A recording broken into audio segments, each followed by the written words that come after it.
All right, good morning. I've just run a pre-check up on the dyno for a local fella. It's a 131 Screamin Eagle kit, generic from Harley. So it's still got the Screamin Eagle cam, like everything as per the kit. Now I've just gone through some of the areas of the tune just to get an understanding on how it's running. It has had a bit of a rattle to it, which I suspect was detonation.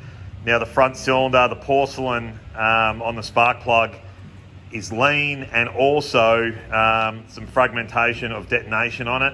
The rear, marginally rich, majority of the way through the actual tune too. So I'm going to run through some stuff with you now. This is just a tutorial based thing on why dyno tuning is essential to your engine combination and getting the best performance out of whatever it is that you've got going on with your engine. Now, what I want to do is just run through quickly some areas. I'll try to do this the best I can with one hand. So pretty much I've just done a rough idea on a 10% throttle just off my hand. This throttle position isn't calculated in the actual map for correction, so there is some delay response and things, but that's okay. The red one was roughly around 10%, so we are seeing, you know, quite lean on the red, moving up, quite rich in the red, moving up into a lean state. Now 10%, we have got an AFR correction that we go to and abide by for throttle response. So yep, okay. And then roughly, you know, a 20%, 30, 40, but as you can see, nothing's really fabricated to be in a movement of calibration, correction, performance base. That big one there, which I think's black, no, it's a dark blue that goes along to see the red line. That is 100% throttle state. So we're seeing very, very rich in an area. If I could actually, give me a second. All right, I'll just move my cursor along so at least we can see where we're at. So 11.42 AFR front cylinder at 4,300 RPM, we are fat as fat. Down here, 11.91. So this is so rich that it's just absolutely killing the engine at that point.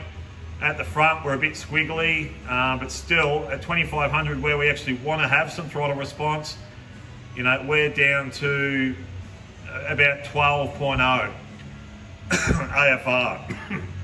Pardon me.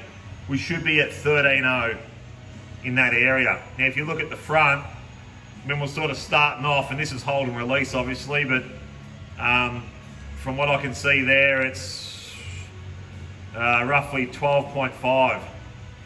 So this is what I mean. When we go into custom dyno tuning, we're making both cylinders work efficiently together to create the best performance that motor is set up for.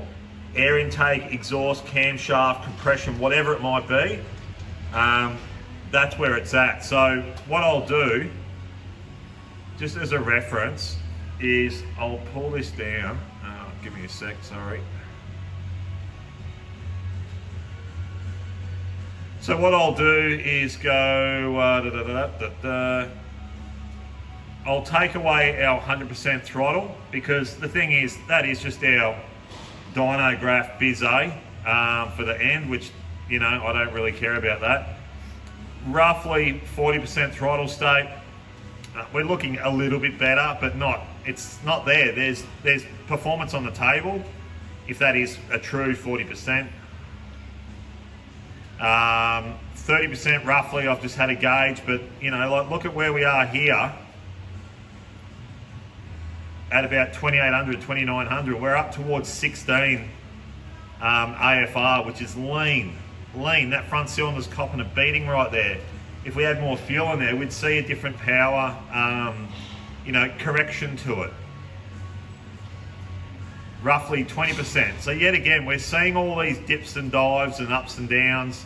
It's nowhere near where it's meant to be. So this bike's performance is lacking and being robbed because one cylinder is fighting against the other. You can't have that. They have to work together.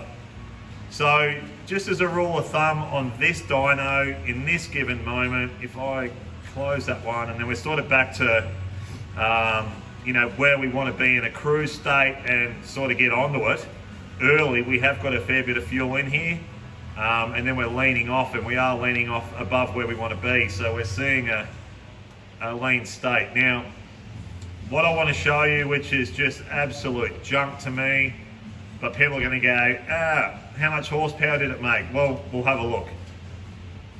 Because on the table across the board, we are being robbed everywhere for performance. So, I'll go single. But look at that AFR graph, like it's all over the place. So, there is 136 horsepower to this machine and 141.5 foot-pound of torque. Can we clean that up? Yes. Are we ever going to use that? Only down the drag strip. I keep saying that, so oops. That's sort of where we're at. But like I said, here even with a double graph or even a triple graph if I set it up, but we are seeing a massive amount of fuel being dumped in between 4.5, 5,000, and then one area is spiking up to go into the lean area. This all could be fabricated different, and he would enjoy it more. The throttle setup for the delay sequence that's in it now, I can feel it. Like you're being robbed by corrective throttle positivity. So anyway, that's just today's video. I just want to get some footage on it. This is why we tune bikes. We want to know that we're getting things to work correctly and be at the best performance that the motor can be due to the tune being corrected.